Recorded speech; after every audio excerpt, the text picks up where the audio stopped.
right, I gotta get on my meeting.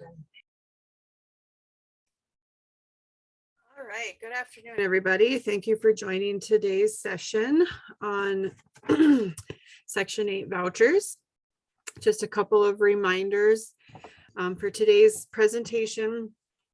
Please keep your monitors off during the presentation. We are going to have a pretty interactive presentation though, so if you have questions or have comments or whatever, you can unmute yourself and ask your question or make your comment. Also, we're going to do certificates a little bit differently. So if you need a certificate of participation, please email Marilyn and let her know that that you need a certificate. We are going to avoid the chat box as things got a little messy the last couple of sessions. So please, if you need a certificate, email Marilyn and she will proceed with that process. With that, I will turn it over to Derek Johnson, who is from Cass County Housing Authority, who is presenting today. Woohoo, Derek! Thank you so much. I appreciate it. I'm very honored to be here today, and I'm humbled to have been asked to speak on the voucher program. I'm the executive director of the Housing Authority of Cass County. And in many ways, I spend a lot of time on the voucher program, but probably not in the way that most of you and your clients would interact with the voucher program. Typically, you would be working with our voucher coordinator staff more on the eligibility side. So I'm really hoping that this presentation today can kind of be a bridge across the entirety of the program so that you understand a little bit of how things work behind the scenes, how the funding works, how the program rules and eligibility work, as well as some very, very practical steps in how this program works in supporting thousands of households throughout the state of North Dakota and millions throughout the nation. So with that, my hope is that this is very interactive. So I'm gonna even invite you right off the bat, if there are questions that you have about the voucher program right away, maybe jot those down, and throughout the presentation, feel free to put those in the chat. I've got 3 slides, that's it. I want to go over kind of 3 things, an overview of some of the terminology. There's a lot of different terms that are used when talking about this program. We're going to go over an overview of the process of how it works, and then the different types of vouchers that are out there, because it's not, when you hear about the Section 8 program, it isn't just a one-box program. There are a lot of different types of vouchers that are out there and different requirements for those. So we're going to kind of touch on those 3 things, but as your questions come in, some of them will probably get answered through the program, and others we'll get to at the end. So with that, I am going to share my screen, and everybody see that okay? All right. We're going to go with yes, thumbs up. Everybody can see this all right. So the Housing Choice Voucher Program, the Section 8 program, as many of you know it by, really kind of begins with this idea that it provides rental assistance to eligible households on the open market. Very broadly, when you think about the Section 8 program, that's the best way to think about it. Often referred to as Section 8 because that's the HUD, that's the code that it falls under. But a housing choice voucher is issued by a PHA, which is a public housing agency or a public housing authority, to an eligible family to provide rental assistance. And so when you think about the Section 8 program, the public housing authority is operating as kind of a financial middleman between the landlord on the one hand and the tenant on the other hand. And so the tenant is renting an apartment from the landlord, and the housing authority is that third part of the triangle. And the tenant is going to pay a portion of the rent, and the housing authority is going to pay a portion of the rent, and together that will make the full contract rent to the landlord. So that's an overview of really how the financials work on that program. Again, some of the key players, you've got the Public Housing Agency, a PHA. You'll see that in HUD documents. You'll see that language all the time, the PHA. That's the Public Housing Agency. In the state of North Dakota, there's about 40 public housing agencies. These are independent, quasi-governmental agencies and organizations at the local level, oftentimes counties, sometimes at the city level, that receive funding from the Department of Housing and Urban Development, HUD, to administer the HCV program. Now, a public housing agency might administer a variety of different programs. They might have a public housing program. They might have tax credit rental programs. They might have a family self-sufficiency program and other types of programs like that. But for today's purposes, the PHA is the housing authority that's administering the funding for the housing choice voucher for that Section 8 program. Again, housing and urban development, this is the federal agency that oversees this program. They are fully funded by Congress, so Congress allocates billions, oftentimes even trillions of dollars that are then distributed down through over 3,000 housing agencies across the nation, and that funding then is administered at the local level to program participants and to landlords through the Section 8 program. So it's federal dollars at the HUD level working its way through a local public housing agency who then distributes it on to the landlords. We're going to go to that middle box, the housing assistance payment. This is the rental subsidy that's paid to the landlord to subsidize tenant rent for that family. And so when we talk about how the money flows from HUD through the public housing agency to the landlord, we in the housing authority world will talk about the HAP payment all the time. The HAP payment is the amount of money the housing authority is paying to the landlord on behalf of that family. And the HAP payment is determined by looking at the tenant income. So the total tenant payment is the portion that the tenant pays of the rent. The HAP payment is the portion that the housing authority pays, and together that makes a full month's rent. So when you think about the subsidized program of the Section 8 program, generally speaking, most households will pay 30% of adjusted gross income for all the members of the household. Generally speaking, that's what the We rent. won't go on to that meeting's reputation. Hello? Do we have a question? All right, we'll continue. So that total tenant payment is what the housing authority is calculating when they meet with and do the verification for the family. And so they're going to look at all of the income that would count for that family, that household, any deductions to that income, figure out what that looks like on an annual basis, divide it by 12, and then multiply it by 30%. And generally that gets to that total tenant payment. And then the housing assistance payment is the remainder of the rent that needs to be paid to the landlord to make the full month's rent.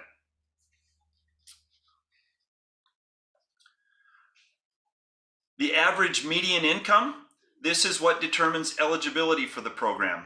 So households on the Section 8 program need to earn at or below 50% of average median income.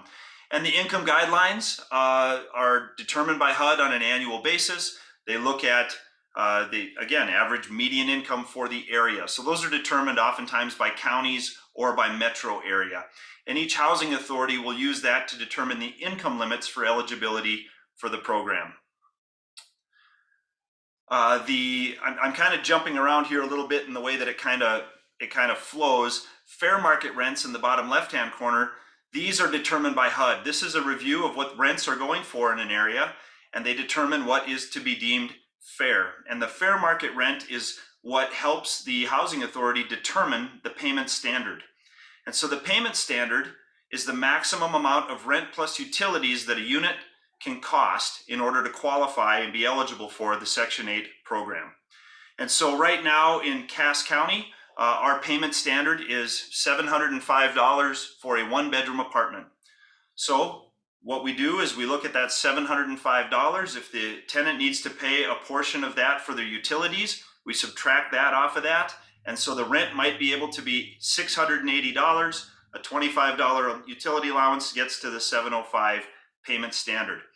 When you start looking at apartments or rental properties that are outside higher than that payment standard, those wouldn't be eligible for the program. So because you have a housing choice voucher and 30% of your household income might be $400, it doesn't mean you can go out and rent a $900 apartment.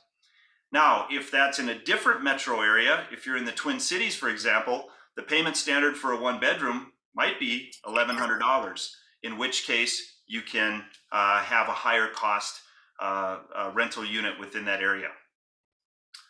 I mentioned the utility allowance. The housing authority determines the amount that's included in the total tenant payment to determine the household payment. The utility allowance is based on a review of utility costs in the area, in the jurisdiction of the housing authority. And so when we start looking at what 30% of household adjusted gross income is, HUD recognizes that the cost of housing is rent plus utilities. Those two together would determine what a family can afford. So if you're renting a mobile home, for example, and you might be paying water, sewer, trash, heat, lot rent, all of these different things. The lot rent might be the contract rent for the unit, but the utilities might be just as much money. Those two things together have to be under the payment standard. And that's how we determine what the total tenant payment is for the rent and what the housing assistance payment is. In a lot of apartment buildings, you might just have the family paying the electric bill. And so the utility allowance might be a small amount. That's going to be incorporated into that. But again, the more utilities that are on the family to pay, the household to pay, the lower the rent is going to have to be to fit within that payment standard. The contract rent then is the contract rent charged by the landlord. And this plus those utilities have to be at or below the payment standard. So when it comes down to that final payment, the tenant pays their portion for the rent plus the HAP equals the contract rent to the landlord. When a family selects a unit and is interested in actually renting out that unit, they do have to fill out with the landlord a request for tenancy approval. Basically, the housing authority has to ensure that that unit meets a variety of quality standards and price checks for the payment standard and for the utilities in order to qualify for that rental assistance. So the request for tenancy approval form is filled out by the landlord. It outlines the cost of the rent. It outlines the cost of comparable units that landlord offers on the market to make sure that it's fair and reasonable. It outlines the utilities that are provided by the landlord and the utilities that are paid by the landlord and the utilities that are paid by the tenant. That helps the housing authority determine what the utility allowance is for that unit and ultimately what the total tenant payment is going to be for the family. This is a very important document that has to be filled out, signed, and returned to the housing authority before a HAP payment and a HAP contract can be entered into with the landlord. So it's a key piece of the process because it really outlines what exactly that unit is that's going to qualify. What kind of goes in tandem with that request for tenancy approval is the scheduling of an inspection. Every single new admission onto the Section 8 program, every unit is going to require a housing quality standard inspection, an HQS inspection. And what the HQS inspection does is it ensures that that rental unit meets the standards to qualify for the HAP contract. So we're looking at, is the unit safe? Are there locks on the doors? Are there locks on the windows? Are there smoke detectors in all of the places where they need to be? Carbon monoxide detectors, do they work? All of those sorts of things that kind of fall under the safety and security aspect. We're going to be looking at, does it include appliances that are in good working condition? Is the flooring safe? Is the carpet all wavy and creating a trip hazard? Are there holes in the walls? Is all of the electrical in good order with plate covers on so that nobody's going to get shocked when they go to flip on the switch? That's what an inspection is going to be looking at. All of those types of things to make sure that that rental unit meets those standards to qualify for the HAP contract. Again, the housing authority will conduct the inspection of each unit prior to the family taking occupancy, and typically prior or in concert with that lease being signed. So ultimately, we would like that lease to hold off until after that HQS inspection is completed. That's kind of a overview of a lot of the terms and a lot of the pieces of the puzzle with the Section 8 program. Are there any questions right off the bat that we can kind of dive into? I'm going to see how to get this back up here again. I have one. Yeah. Let me find it now. How far is HUD behind in calculating fair market rate? Are they able to react quickly when rents change in areas like out west during the energy boom? Simple answer, no. They are not nimble and quick on that. So fair market rents, HUD is collecting all of that data over the course of time as a program is being administered. The lag time on that actually impacting the change in FMRs might be a year, year and a half to 2 years. We saw that in, I'll just say the 2013, 2014 range in Stark County in Dickinson. Rents went way up faster than fair market rents, faster than we could adjust the payment standard. Now, housing authorities do have the ability to apply for exceptions in those scenarios. And so we do work with HUD on those situations in those times like that. I put something directly into your chat box, Derek. Sure. Yeah, and this is a good question, Vicki, or good comment. An apartment with utilities that is over the payment standard can be used if the client is willing to absorb the rest of the cost in the first year and it doesn't go over 40% of adjusted gross income. There is truth to that. Again, that's why I kind of on my screen here put generally 30% of the household income is the tenant's responsibility. So there are some exceptions. And again, in places where there may not be a lot of available rental units, if a family finds one that's a little bit over the payment standard and they can absorb that up to 40% of their cost, there is the ability to do so. Yep. Yes, I will send out this document after the training for sure. And then another question. Yeah. November. I have a client who is renting a home from their uncle. They meet the income qualifications. Can the uncle contact Morton County Housing Authority, do a request for tenancy approval, complete the inspection, and then the family could continue renting from the uncle? I would say that there's a couple of factors in that scenario. Any unit that's going to be available for rent has to meet what's called rent reasonableness. So if the uncle is only renting that out or has a bunch of other rentals that are way lower than that, but is charging a lot more to the family because they're going to get on the program, well, that's not going to work. But generally speaking, I would reach out to that housing authority, share the situation, and discuss that. There are some different program rules depending upon the type of voucher, which we're going to get into in a minute here, that might provide more flexibility for a family in that situation. Are there any other questions at this point just regarding kind of the overview of the terms, the different players? Again, I kind of want to go back to this idea of, think of a triangle, right? You've got 3 points on the triangle. There are 3 critical pieces. You've got the landlord, the tenant, and the housing authority. And all 3 of those have relationships and responsibilities to one another in order to make this program flow and work well.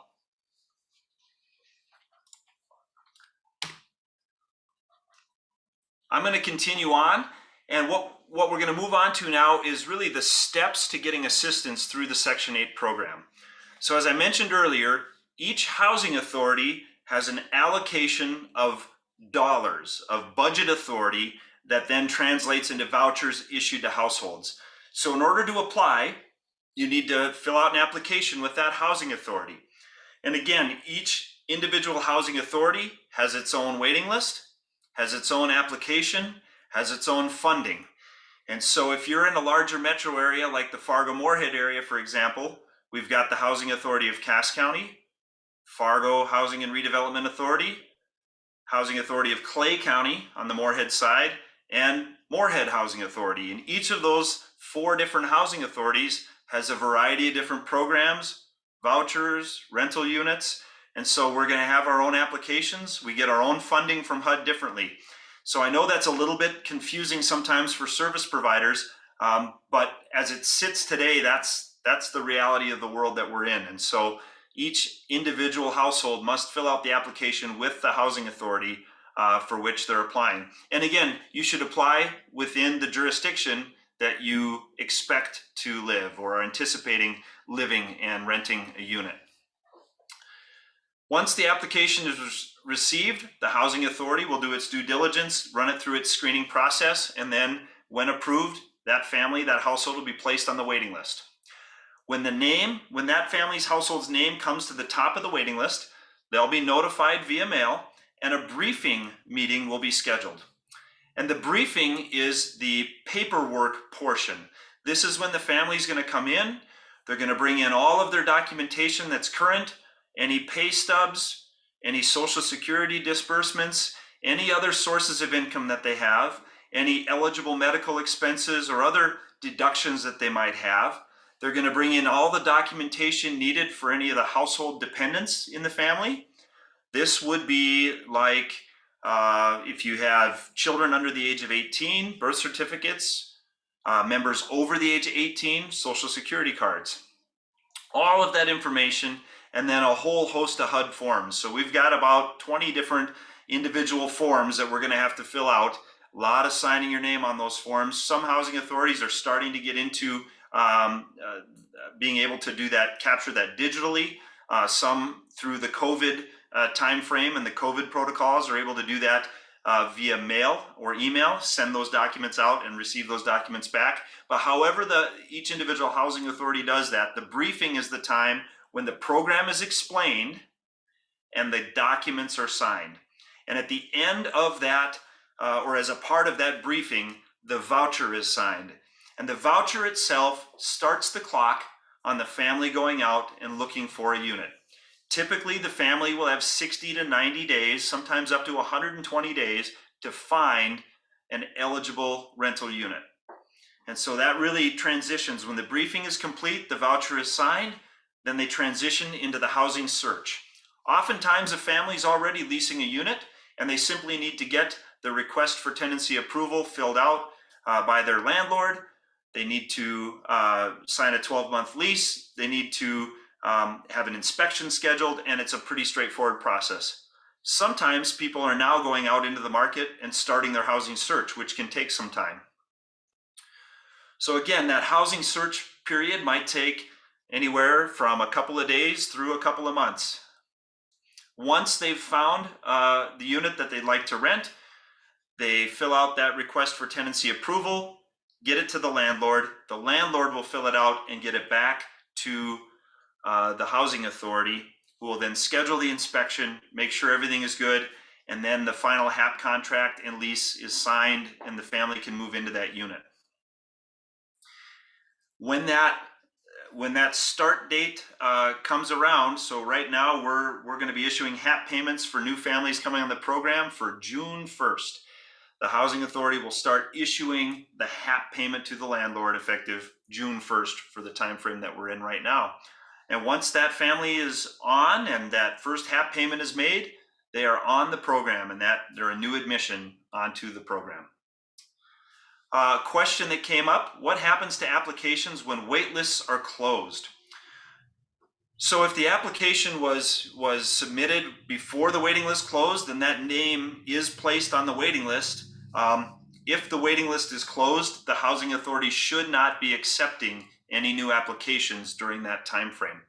And the reason a housing authority typically will close its waiting list is when they, depending on their admin plan and what they've determined, when they determine that it is not likely or feasible that an individual who applies at this point in time will get housed within a reasonable amount of time, and that might be 2 to 3 to 5 years, depending on the size and the volume of applications. So that's how the waiting list closures will happen. So again, if you think about this whole flow, everything begins and then works in tandem with the housing authority, from the initial application to the briefing and voucher signing, to the housing search, request for tenancy approval, and finally to that inspection, lease signing, and final HAP contract with the landlord. Now, one question that you might be thinking, how long is a voucher good for? And the reality is there is no time limitation on a housing choice voucher. Should a family increase their income level to a point where there's no need for HAP, so you get to that month that there's 0 HAP, they enter into a 180-day period of time. Some call it the 6-month grace period. There's different language around it, but generally speaking, what the HUD regulations outline is that if there is no HAP payment received for 180 days, for 6 months, then the voucher expires. The family is able to make the full rent payment on their own without the housing assistance payment, and they're at or below 30%, which is being rent burdened. And so that's the way that a voucher would expire. If there is a change in income or a change in household composition at any time during the tenancy on the voucher program, the household needs to reach out to the housing authority, who will then conduct an interim certification. That interim certification will take a look at the household composition, the new income, and determine what that amount of rent and HAP are at that point. If there's no change throughout the first year, every year on the anniversary of the voucher date, there will be an annual recertification. Again, the housing authority will send out documentation that needs to be completed by the family, a recalculation of income is done, and then a new determination of rent and HAP is completed. That's done on an annual basis. Question, can a person just call the person on the waiting list to schedule the briefing appointment and then send an appointment reminder? Yeah, how the housing authority communicates with the tenants on the waiting list is kind of up to them. Oftentimes they'll do that in writing along with an email or a phone call or things like that. Voucher date or admission date for the recertification. It is the date that the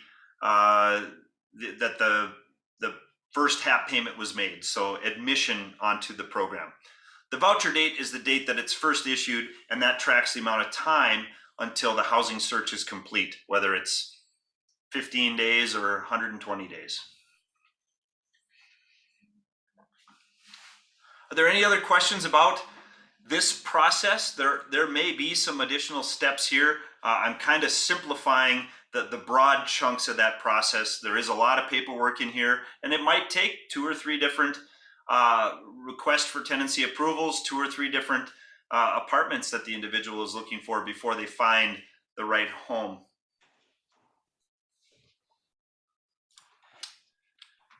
If not, I'm going to move into kind of section 3. I mentioned at the beginning that there are a number of different voucher types, and with some of those different voucher types, there are different eligibility and preference requirements for those.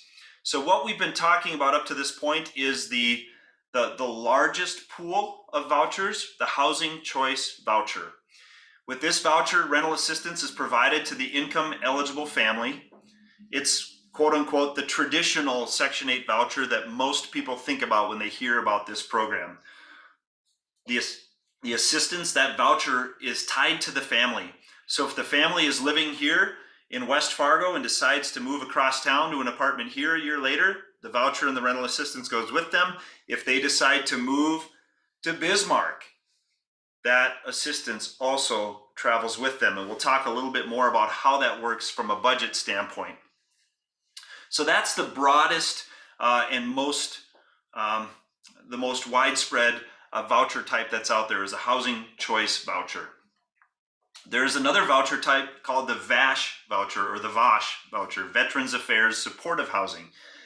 And with these vouchers, some housing authorities have applied for this and been granted this, some have not. So it does not necessarily mean that all housing authorities have all of these voucher types. Some have some and some do not.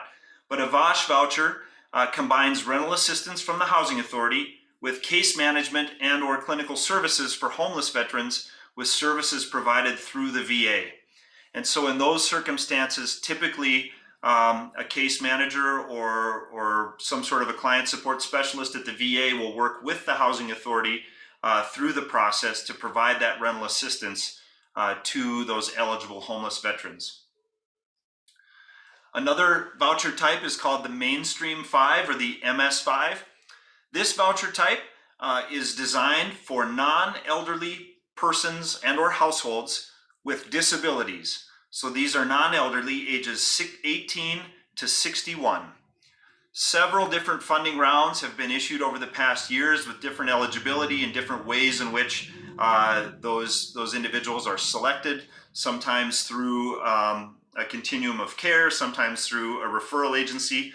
But overall, when you think about the Mainstream voucher, it's for a household with a family member 18 to 61 who is at risk of homelessness. So the way I'll explain the way our housing authority does that. When an applicant applies for a voucher, they're placed on our regular voucher waiting list, but we notate that they have an individual with that disability in the household. When a Mainstream voucher is available, we skip over anybody who does not meet that eligibility criteria until we arrive at the next Mainstream eligible individual who then is offered that voucher. Now, that same family is on the normal waiting list. So if their name comes to the top for a regular housing choice voucher, they'll be next in line for that as well. So they're not limited in only being able to get a Mainstream voucher, but there is a priority based on their eligibility needs. The fourth type of voucher is a project-based voucher. If you think about the vouchers previously, the Veterans Affairs, the VOSH voucher, the Mainstream voucher, even some of the other vouchers we're going to talk about, those travel with the tenant. A project-based voucher is tied to the unit. So the rental assistance is provided to the family that's renting the particular unit that assistance is tied to. If the funding allows, that voucher may also go with the family when they move out of the unit if they should choose to move elsewhere, and then it would change to a regular housing choice voucher at that point, and the new family that would move into that unit would receive a project-based voucher. So project-based vouchers oftentimes are placed into apartment buildings, sometimes new construction, sometimes rehab construction, in order to help make that particular building and project affordable for families by providing rental assistance through that. Derek, I have a question for you. Yep. How often are people able to get a voucher through the appeal process after originally being denied a voucher? Yeah, so there is a hearing process whenever somebody has a negative act or a negative decision by the housing authority. Maybe they applied and were denied placement on the waiting list, or when their name came to the top, they were screened and they were denied eligibility. The housing authority will have an informal hearing process where the individual has an opportunity to share on their behalf why they should receive that voucher. I don't have statistics on that. That's on a PHA by PHA basis. I know at Housing Authority of Cass County, we take every opportunity to try to understand the needs and the circumstances of each individual applicant. And in cases where it seems reasonable, we try our best to provide that assistance. Again, the balance, as in anything, is the needs of an individual versus the needs of the other people and everybody else that's applying for assistance. So trying to be as equitable and judicious as we can in that is typically the case. And there's a couple more questions. Does Cass County do VASH? And what about the counties that Cass County has control over? Cass County Housing Authority does not have vouchers. I believe Fargo Housing does. We do have vouchers in Stark County, but we don't have a lot that we particularly work with. So again, check with your local housing authority in your jurisdiction to find out about vouchers. The client with the project-based voucher, nope, they're already a voucher holder. So if they decide to move out of a project that has the project-based voucher and the housing authority has funding available, they would basically almost like the next up on the list be issued that voucher. That voucher they would move and a new voucher would be issued to them. So Do you know if this can be applied for and used after someone has used up their 12 months of help with ND rent help? Absolutely. So ND Rent Help is a great program that any renter or anybody in the state of North Dakota who's eligible can tie into. The application, the waiting list criteria and the application process is still going to be unique to each housing authority. So if somebody's currently receiving assistance through the ND Rent Help program, I would strongly advise them to fill out their application with the local housing authority because it might be a while before there's a voucher that's available. Just to give you an idea, our trends, we manage and kind of oversee rough numbers any month, about 600 vouchers for Cass County Housing Authority. And over the past 2 years, our turnover rate is on average 18%. So 18% of 600, 100 and, oh boy, now I'm doing math quick. 140, 150 plus vouchers per year. For one reason or another, those households will terminate that voucher. And so when you start looking at replacing those and lease up again with vouchers, some of those are project-based vouchers, so they're going to be leased to another family in that project. But it gives you an idea that there is some turnover on the program, but it's not a majority in an average given year. Can a person with a criminal background receive a Section 8 voucher? Simple answer, yes. A housing authority will have their own screening criteria. A lot of housing authorities in the state, we meet as state directors to kind of talk about eligibility criteria. We'll have a look back period of 3 to 5 years for felonies, determined based upon what type of conviction that felony is for. It's a little bit less for misdemeanors and or drug-related activity, things like that. So it just depends upon the housing authority screening criteria. But generally speaking, yes. I'll say that with a caveat. The housing authority might deem an individual eligible for a voucher. It still requires the landlord to accept them and pass whatever background check the landlord would have. So it doesn't necessarily mean that just because they have a voucher, they can rent any apartment anywhere. They're still going to need to pass whatever screening criteria the landlord that they're looking to rent with is requiring. I'm going to continue along. Emergency housing vouchers. This was an additional funding round provided through the American Rescue Plan.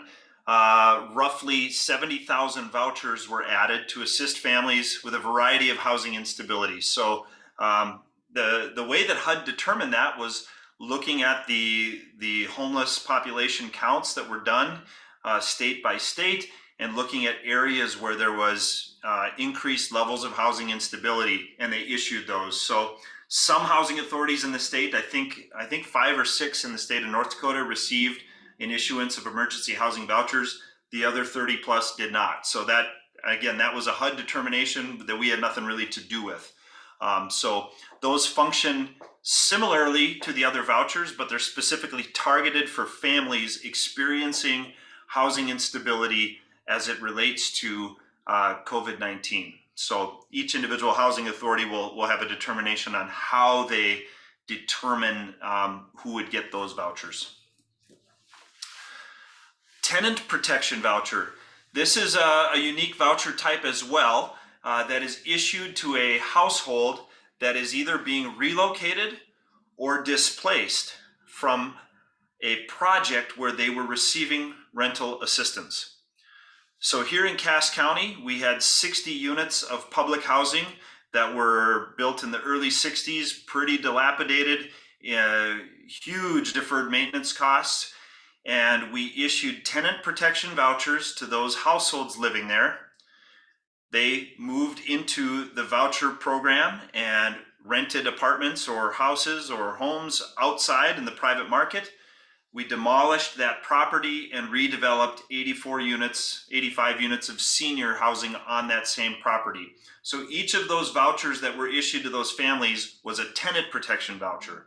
For as long as that voucher stayed in force with that family, it was labeled a tenant protection voucher to that housing authority. As soon as that family moved off the program for one reason or another, that voucher then became a housing choice voucher and got rolled up into that funding source. So a tenant protection voucher is designed specifically to assist a family that's being relocated based on some form of redevelopment. So it could be a rural development property that's coming off of contract. We have some vouchers that are issued that way as well. Then these last two, they may not mean much to you as housing or as service providers. These are the head scratchers and the challenge for housing authorities. If you imagine that HUD gives a bucket of money, that budget authority, to the housing authority of Cass County. I issue a housing choice voucher to somebody. They live here in Cass County for 2-3 years, and then they move to Boston, Massachusetts. Well, that voucher is portable.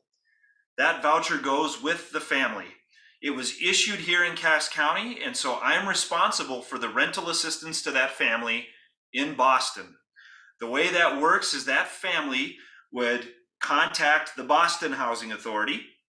They would then take them on doing the eligibility, doing the annual income. They would actually pay the landlord the rent and then bill back to the Housing Authority of Cass County the amount of that HAP payment. That's called porting out. And that's where the issuing, the rental assistance paid by the issuing PHA to the administering PHA for the household no longer living in that area. The same thing, same scenario. Boston Housing Authority would be looking at that voucher moving into their area as a port in. They are administering that voucher. They're even paying the landlord from their budget, and then they're billing through an invoice to the Housing Authority of Cass County, plus the admin fee to administer that.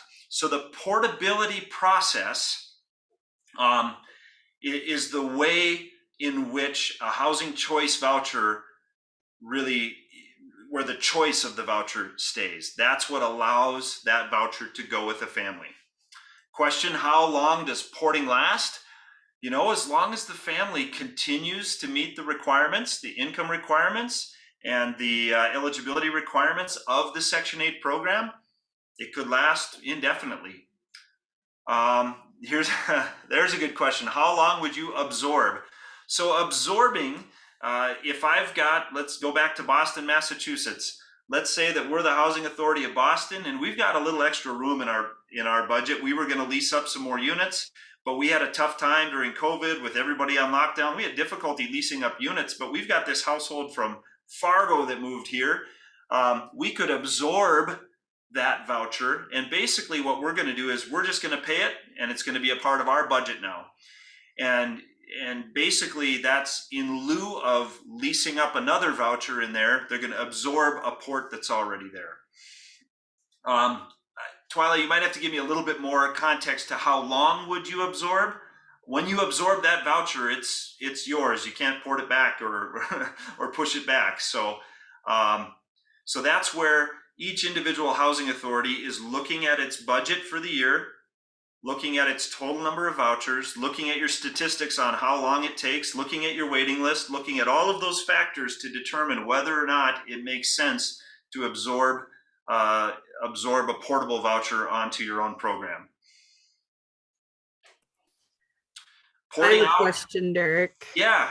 If you port out and don't meet the criteria of the accepting housing authority, can you do an appeal on that? That's a great question. I believe so. I believe just like in the case of any adverse action by a housing authority, there should be the opportunity for an appeal.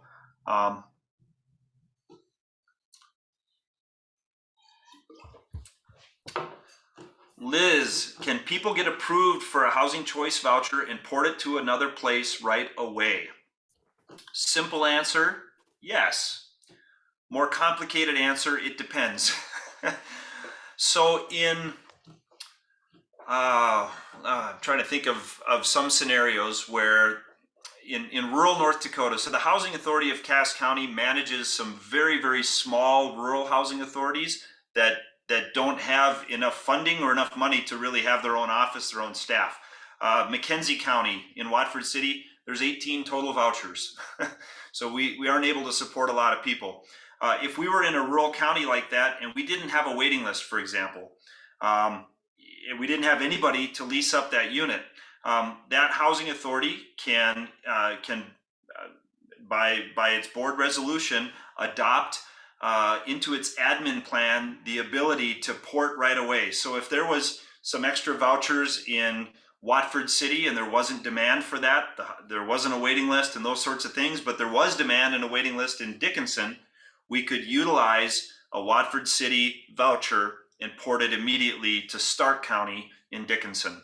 That happens probably more often in rural communities where having a waiting list or not having a waiting list really can vary. And the reason that it's good to do that, let's say that HUD gives us $100,000 for the year, and we've leased up as much as we can, and we're only at $85,000. We're projecting that we're gonna have an extra $15,000 short. Well, if we do that, HUD's gonna say, well, I don't think they need $100,000 there anymore. Next year, we'll give them $85,000. Whereas if that housing authority could port those vouchers or that extra $15,000 to another county that has a waiting list, it can preserve those dollars going forward. So sometimes portability is as much trying to be as judicious as possible with your funding. All housing authorities are aiming for spending 98 to 101, 102% of their funding every single year, because we want to be right on that target. We want to use as much as we're given. We don't want any to go to waste, because if it goes to waste, it's possible that HUD isn't going to give that authority in future years.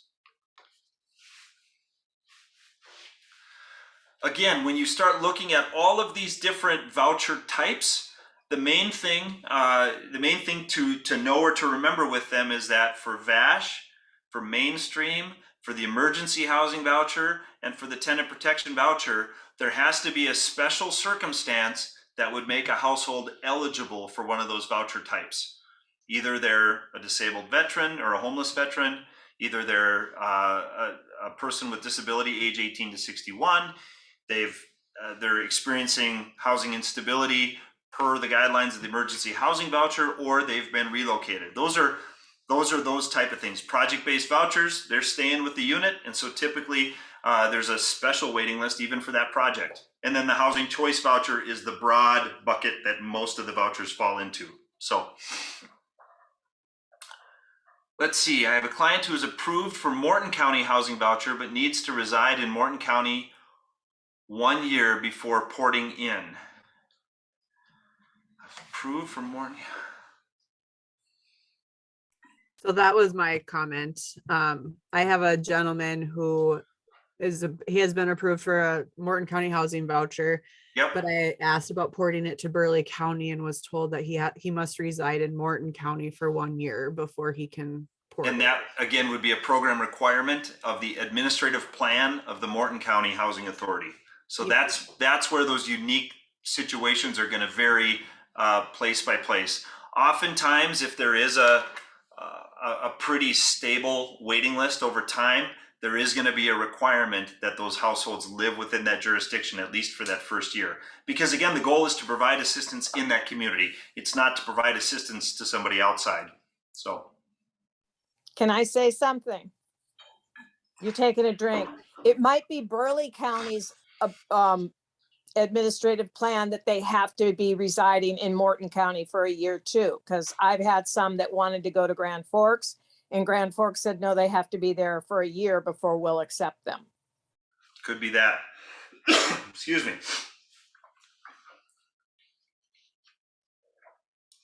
Bless you. Oh, now I lost my chat. There we go. Any other questions and or rebuttals? I know there's a lot of housing providers on here. I tried to be as broad, as clear and specific, but without painting anybody into any corners. Anybody else that's a housing provider at a housing authority that would add something that I overlooked here?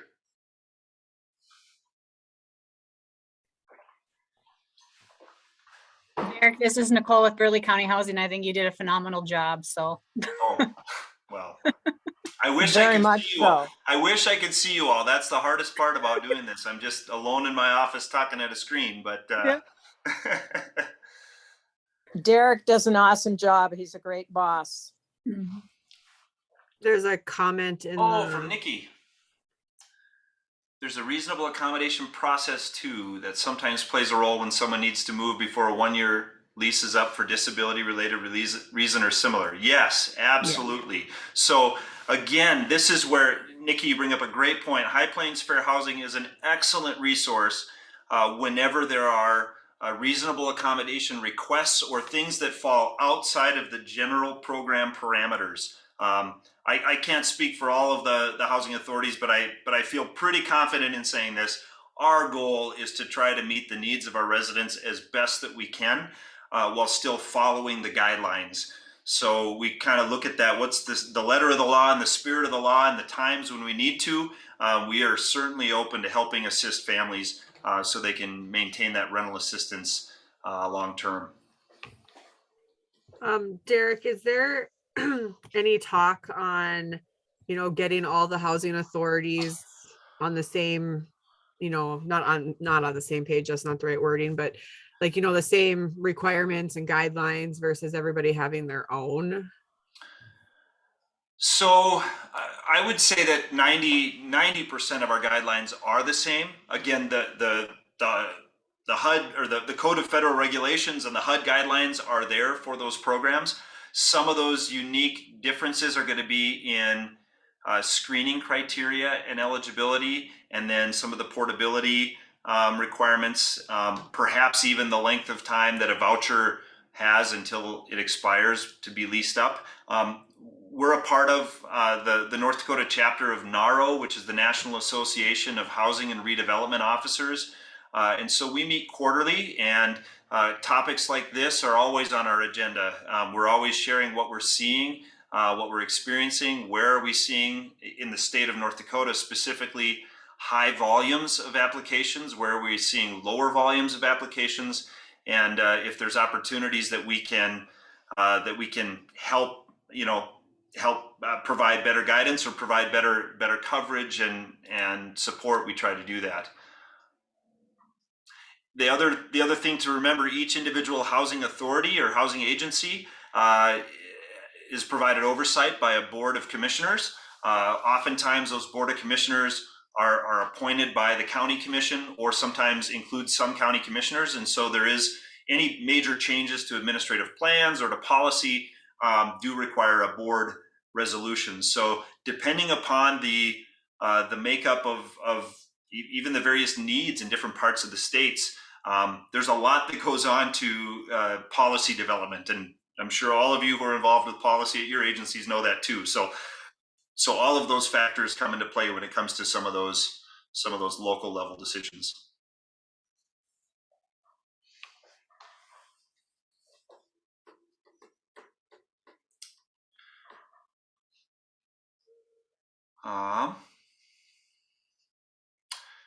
Stephanie, the rule of 2 heartbeats to a room. Does sex matter with a single mom and a son? That's a great point. Each housing authority will have occupancy standards for determining whether or not a family is eligible for a 1, 2, 3, 4, 5, 6 bedroom voucher. So typically, at least our administrative policy for as far as sex coming into play over the age of 6. So under the age of 6, regardless of sex, children could be together in a single room or with the mother if it was just a one child. Again, that's going to vary based upon the volume of demand and the local rules of that housing authority. But typically speaking, 2 heartbeats to a room is pretty normal. And as kids get older, obviously we want to separate as best we can.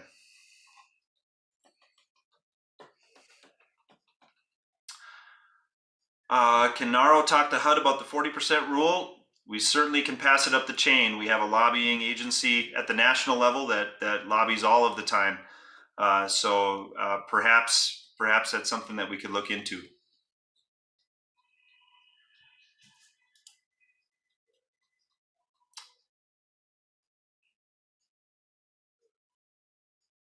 Well, thank you very much. Again, I'm very honored and consider it a privilege to be able to share from my experience and what we're doing here with you. If you have any questions at all, Derek at casscountyhousing.org, feel free to shoot me an email if you'd like. And I will email this to Cheryl, and she'll get this distributed, the PowerPoint as well. Thank you so much, Derek, for taking time out of your day to present. We really appreciate it. Again, those that need certificates, please email Marilyn, and she will get that going for you. Again, thanks for everybody for attending today's session. Thank you, Derek. Next, we are not doing next week's training due to Memorial Day. But so our next training will be June 7th, and it is on human trafficking with North Dakota Human Trafficking Task Force presenting. So hopefully you guys can all make it to that training. And thanks again for attending today's session. Email Marilyn for those certificates. Thank you.